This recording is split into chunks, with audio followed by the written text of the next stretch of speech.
Hello friends, कैसे हो आप लोग? सभी साथियों को नमस्कार। आई होप आप अच्छे होंगे। दोस्तों, माननीय वीरेंद्र जी ने 7 मार्च को एक मीटिंग रखे थे, ज़ूम मीटिंग रखे थे। तो उनमें हम सभी साथियों से उन्होंने बात किया था कि जो भी सुप्रीम कोर्ट के ऑर्डर है, किसी भी न्यायपालिका का ऑर्डर है, जो दिव्यांग के हित को लेकर के है, तो उन सभी ऑर्डर को हमारे पास पहुँचा दीजिए, हमारे पास भेज दीजिए, ताकि जो 18 मार्च को हमारी मीटिंग है सचिवालय लखनऊ में, तो वहाँ पे पेश किया जा सके अगर ज़रूरत पड़ी तो। आप लोगों को पता है कि हमारा 24 फरवरी को मीटिंग हुई थी सचिवालय में। जो दिव्यांग मंत्री नरेंद्र कश्यप जी हैं और जो राज्यपाल महोदया के सचिव हैं उनके साथ, मगर उस मीटिंग में जो कुछ रिस्पॉन्सिबल विभाग के अधिकारी मौजूद नहीं थे, जैसे राजस्व विभाग, बाल पुष्टाहार विभाग और जो स्वास्थ्य विभाग है, उन सभी विभागों के सचिव लोग मौजूद नहीं थे, जो डिसीजन ले सके हमारी समस्याओं पे। तो इसलिए जो दिव्यांग मंत्री थे उनके कहने पे और जो राज्यपाल महोदया के सचिव थे उनके कहने पे हमारा दोबारा मीटिंग 6 मार्च को डिसाइड किया गया था, रखा गया था। पर शासन की तरफ से अपरिहार्य कारण बताते हुए 6 मार्च की मीटिंग को रद्द कर दिया गया था और दोबारा डेट 18 मार्च को रखी गई थी। तो उस 18 मार्च की मीटिंग में आपको पता है निर्देश दिया गया है सभी रिस्पॉन्सिबल डिपार्टमेंट के सचिव को मौजूद होने के लिए। तो 18 मार्च को हो सके हमारी बातें कुछ आगे बढ़ें और जो भी शासनादेश की बातें हैं, न्यायपालिका में जो भी केसेस चल रही हैं, उन सब मैटरों पे बात हो। तो इस मैटर को लेकर के हम लोग अपना पॉजिटिव पक्ष रख सकते हैं, अपनी चीज़ों को एक अच्छे तरह से रख सके। उन्हीं को देखते हुए माननीय वीरेंद्र जी ने ये कहा था कि आप लोग के पास जो भी साक्ष्य मौजूद हैं, जो न्यायपालिका का है, सुप्रीम कोर्ट का है चाहे हाई कोर्ट का हो, तो उसको लेकर के आप लोग हमारे पास आ जाइए, हमको एक तरह के दे दीजिए ताकि उसका फ़ोटोकॉपी करा करके आदमी ले जा सके मीटिंग में। अगर उसको ज़रूरत पड़ेगी तो दिखाया जाएगा वहाँ पे, सामने रखा जाएगा दिव्यांग मंत्री को लेकर के, राज्यपाल महोदया के सचिव को लेकर के और जो रिस्पॉन्सिबल विभाग के अधिकारी हैं उनके सामने रखा जाएगा। हमारे पास कुछ न्यायपालिका के ऑर्डर है, जजमेंट है, जिसको ये दिल्ली हाई कोर्ट लेकर के और सुप्रीम कोर्ट का ऑर्डर है। एक दिल्ली हाई कोर्ट का जजमेंट है जिसमें ये केस था विजुअल पर्सन और हियरिंग पर्सन को लेकर के था। तो उसमें दिल्ली हाई कोर्ट ने ये ऑर्डर दिया था कि आप VH और HH में डिस्क्रिमिनेशन नहीं कर सकते। उन्होंने अपने जजमेंट में कोट किया था, अपने जजमेंट में ऑर्डर में लिखा था कि जो विजुअल होते हैं, जो देख नहीं सकते हैं, वो उनको सुन करके, महसूस करके अपने आसपास क्या हो रहा है, वो टैलेंट उनके अंदर होता है, भगवान दिए रहते हैं। वैसे सेम चीज़ अगर कोई सुन नहीं सकता है, बोल नहीं सकता है, पर वो देख सकता है और देख करके अपनी आसपास क्या हो रहा है, अपने कार्यों को करने के सक्षम होता है। तो इन सब चीज़ों को लेकर के आप उनके बीच डिस्क्रिमिनेशन नहीं कर सकते कि हम VI को नौकरी देंगे पर HS को नहीं देंगे, हम HS को नौकरी देंगे, हम OS को नौकरी नहीं देंगे। तो ये सारी चीज़ें थी उस जजमेंट में।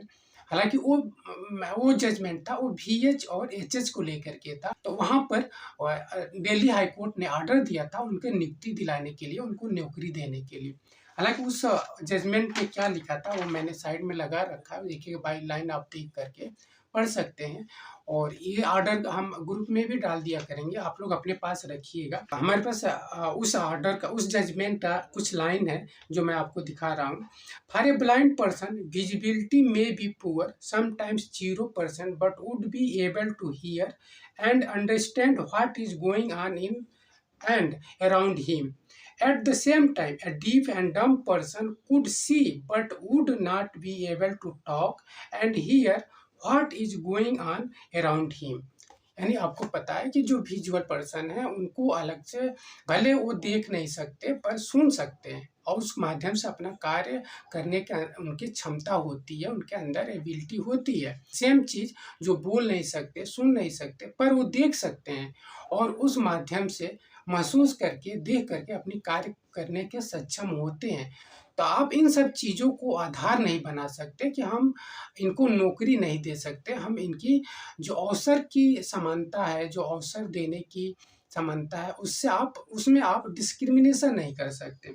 सेम एक और केस है कोर्ट का, अभी हाल ही में एक सुप्रीम कोर्ट का अभी लेटेस्ट ऑर्डर है, एमपी का है, मध्य प्रदेश का है, जिसमें मध्य प्रदेश का एक रूल था, MP rule 6A, section 6A है, जिसको माननीय सुप्रीम कोर्ट ने रद्द करते हुए ये कह दिया कि ब्लाइंड पर्सन को नौकरी नहीं देने का आप बेस नहीं बना सकते उसकी दिव्यांगता, यानी दिव्यांगता को अवसरों से वंचित करने के लिए आप बेस नहीं बना सकते। ये सुप्रीम कोर्ट का ऑर्डर है। इसमें बहुत स्पष्ट शब्दों में लिखा हुआ है कि दिव्यांगता को अवसर से वंचित करने, नौकरियों से वंचित करने का बेस नहीं आप बना सकते। तो ये हर तरह से आप जो भी सुप्रीम कोर्ट में दिव्यांगों को लेकर के केस गया हुआ है, तो उसको आप बहुत आसानी से समझ सकते हैं। आप जो भी सुप्रीम कोर्ट का जजमेंट उठाइएगा, उसमें आप बहुत अच्छे से देख सकते हैं कि सुप्रीम कोर्ट एक बहुत ही सिंपैथी के साथ दिव्यांगों को लेकर के, दिव्यांगों के हितों को लेकर के, उनके अधिकारों को लेकर के बहुत ही सिंपैथी के साथ अपना डिसीजन देते हैं। एक और सुप्रीम कोर्ट का केस है जो राजीव रौतेरी करके पिटिशनर थे, उनको लेकर के था। उनमें भी सुप्रीम कोर्ट ने बहुत ही एक कोट करते हुए ये चीज़ें लिखा था कि इसको मैं आपको एक बार पढ़ के सुनाता हूँ। Disability only become a tragedy when society fail to provide the things we need to lead our lives. Job opportunity or barrier-free buildings. It is not a tragedy to me that I am living in a wheelchair. अगर कोई दिव्यांग है तो उसमें उसकी गलती नहीं है। अगर कोई दिव्यांग है वो व्हील चेयर पे है तो उसमें उसकी गलती नहीं है, बल्कि रिस्पॉन्सिबल अथॉरिटी है, डिपार्टमेंट है, अगर उसको फैसिलिटी नहीं दे पा रहा है तब जा कर के ये जो दिव्यांगता है वो एक ट्रेजेडी बनती है। तो ये सारे जजमेंट है जिसको ले करके हमने इकट्ठा किया हुआ है माननीय वीरेंद्र जी के पास पहुंचाने की। आदमी कोशिश कर रहा है कि सारे ऑर्डर उनके पास पहुंचा दे जाए। एक और सुप्रीम कोर्ट का ऑर्डर था जो महाराष्ट्र का केस था। पिटिशनर थे ओमकार चंद्र गौड़। तो उसमें सुप्रीम कोर्ट ने ये कहा था, कोट किया था कि private and government sector can not follow one side fits all theory, यानी किसी दिव्यांग के लिए कोई एक रूल बना है तो वही रूल सभी दिव्यांगों पे आप अप्लाई नहीं कर सकते हैं। ये सुप्रीम कोर्ट ने ऑर्डर दिया था। और नीट परीक्षा 2024 एमबीबीएस के एडमिशन को लेकर के था और उनको एमबीबीएस में एडमिशन करने के आदेश दिए गए थे माननीय सुप्रीम कोर्ट के द्वारा। तो ये सारे सुप्रीम कोर्ट के बहुत सारे ऐसे ऑर्डर हैं हमारे पास। मैंने सारा ये ऑर्डर सब कुछ निकलवा करके मैंने रखा है सारी चीज़ें। हालांकि मैं कोशिश कर रहा हूँ कि कुछ हमारे साथी जा करके पर्सनली वीरेंद्र जी को मिले और इन कोर्ट केसों के बारे में बैठ कर के बात करें और सर को भी चीज़ें शेयर करें कि क्या क्या कोर्ट केस है। और हमने सॉफ्ट कॉपी तो ऐसे भी भेज सकते हैं कहीं भी, पर एक तरह से मिल करके वीरेंद्र सर से बात करके थोड़ा अलग से चीज़ें रहेंगी, साथ अपनी बातें अच्छे से कहा जा सकता है। तो यही एक वीडियो था। और जानते हैं आप लोग थोड़ा बिजी शेड्यूल चल रहा था इधर कोर्ट, इलाहाबाद हाई कोर्ट के एग्ज़ाम को लेकर के, तो इसलिए कोई वीडियो हम नहीं बना पा रहे थे। बाकी और सारी चीज़ें वीडियो बनेगी। अगर आप लोग के भी पास भी कोई कोर्ट केस को लेकर के, चाहे किसी ऑर्डर को लेकर के आप लोग के पास भी कोई जजमेंट ऑर्डर कॉपी हो, तो किसी हमारे व्हाट्सएप माध्यम से आप लोग संपर्क करिएगा, हमारे पास भेजिएगा। वो भी वीरेंद्र जी के पास भेजाया जा सकता है। और अगर कोई भी जजमेंट ऑर्डर हो आपके पास जो हमारी बातें पॉजिटिव तरह से रखा जा सकता है उस ऑर्डर के माध्यम से, तो आप लोग ज़रूर हमको कमेंट बॉक्स में बताइएगा और व्हाट्सएप पे हमको वो ऑर्डर कॉपी भेजिएगा। बहुत बहुत धन्यवाद सभी साथियों को।